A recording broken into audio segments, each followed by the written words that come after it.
Nang mga sandaling iyon, itinaas ni Wang Feng ang kanyang dalawang daliri at nagbuhos ng espiritual na enerhiya na bumuo ng isang maliit na espada. Marahan niyang pinutol ang mga tali na nakagapos kay Mu Yunfei.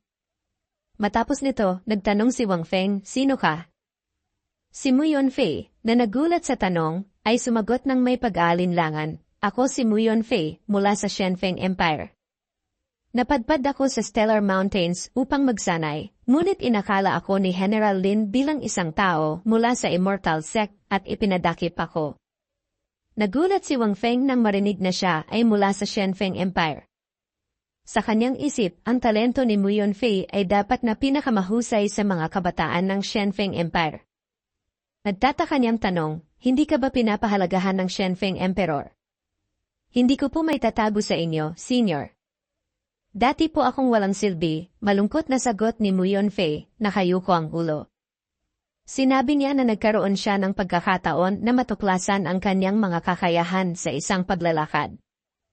Nagliwanag ang mga mata ni Wang Feng nang marinig ang tungkol sa pagkakataong ito. Ito ang klasikong trope ng isang pangunahing karakter, naisip niya.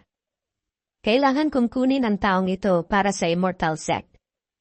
Marahan niyang hinawakan ang mga braso ni Mu Yunfei at masayang sinabi, "Ipinapakita nito na napakaswerte mo. Gusto mo bang sumali sa aking Immortal Sect?"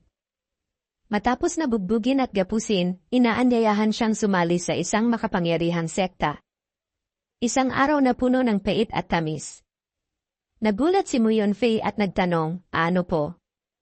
Nakita ni Wang Feng ang paggalito ni Mu Yunfei at nagsimulang gamitin ang kanyang kahanga-hangang panghihikayat.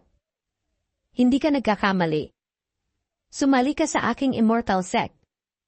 Magkakaroon ka ng personal na pagsasanay mula sa isang eksperto sa Xuanhuang Realm.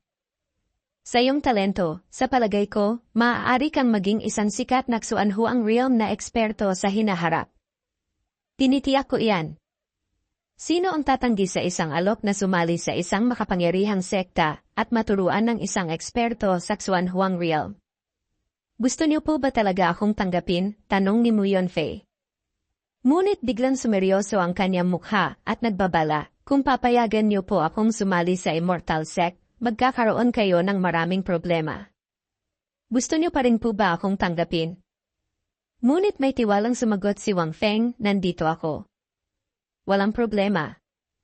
Habang abala si Wang Feng sa kanyang panghihikayat, biglang sumigaw si Li Qing, "Sect Leader, may malaking problema." Sa laban sa ibaba, matapos tamaan ng atake ni Yan Shisan, sumugod si Lin Tianxiong at nagbuga ng apoy kay Yan Shisan. Mabilis na umiwas si Yan Shisan, hindi nagpapanggap na malakas.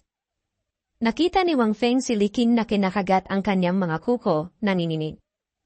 Naiinis siya sa kanyang katulong. Sinira niya ang magandang pagkakataon. Tinawag ni Wang Feng si Li Qing, "Handa ka bang umabot sa espiritual na realm?" Nang marinig na maaari siyang umakyat sa espiritual na realm, niyakap ni Li Qing ang kanyang mga pisngi at sumagot, "Handa po ako." Tinapik ni Wang Feng ang balikat ni Li Qing at sinabi, "Gagawin kong posible yan na yon." Tumingin si Wang Feng kay Mu Yunfei, na pinagmamasdan ang laban sa ibaba, at mumiti. Upang makuha ang disipulong ito, kailangan kong kumilos, naisip niya. Sa isang iglap, nawala si Wang Feng sa harap ni Li Qing. Naramdaman ni Lin Tianxiong ang isang kakilakilabot na enerhiya sa kanyang tabi at tumingin ng may matalib na mata. "Ikaw ba ang pumatay sa anak ko, Wang Feng?" Hindi sumagot si Wang Feng at lumutang lamang sa hangin. Nagbuga ng apoy si Lin Tianxiong. Itinaas ni Wang Feng ang kanyang kamay at ginamit ang Brilliant Light Sword Domain at Bright Moon Art. Pinagsama ang mga ito upang lumikha ng isang napakalaking espada ng espiritual na yelo. Gumawa siya ng isang pose, handang humugot ng espada. Nang malapit na ang apoy ni Lin Tianxiong, hinugot ni Wang Feng ang Sword of Extraterrestrial Divinity, winasak ang apoy, at inatake ang ulo ni Lin Tianxiong. Sumigaw si Lin Tianxiong at sumuntok sa espada ng yelo ni Wang Feng. Nagulat siya nang makita na ang espada ng yelo ay nag-umpisang mabasag. Umatras si Wang Feng. Nabasag ang espada ng yelo sa libu-libong piraso. Sumuntok si Lin Tianxiong sa pamamagitan ng fog at tinamaan ang isang itim na figura. Basura! Hindi mo kayang tiisin ang isa kong atake, sabi ni Lin Tianxiong. Nag-alala si Ling Fiyu. Kung hindi kayang talunin ng sect leader si General Lin, kailan ko makakaganti sa aking pamilya? Narinig ni Li Qing ang sinabi ni Ling Fiyu at kalmadong sinabi, hindi pa natatalo ng General Lin ang sect leader. Hindi mo pa ba napapansin kung ano ang kulang sa iyong paligid? Dito, tumingin si Ling Fiyu sa kanyang paligid. Sa laban, nagsimulang mawala ang fog sa paligid ni Lin Tianxiong. Inilalantad ang kanyang nakakatakot na mukha. Hindi ka nasugatan sa aking Kilin Flame Fist. Nakatingin sa kanya si Wang Feng at inalis ang fog. Hindi ako ang tinamaan ng iyong Kilin Flame Fist, kundi ang aking disipulo, si Li Qing. Nakahiga si Li Qing sa lupa, nang hihina. Lumulutang ang isang asul na espiritual na enerhiya mula sa kanyang dibdib. Salamat sa mataas na eksperto sa Xuanhuang realm na ito sa pagpapabuti sa aking disipulo, sabi ni Wang Feng.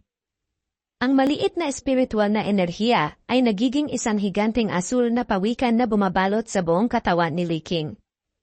Tumulog ang sistema, nagising ni disipulo Li Qing ang Swanling Turtle Divine Body, pumasok sa espiritual na realm.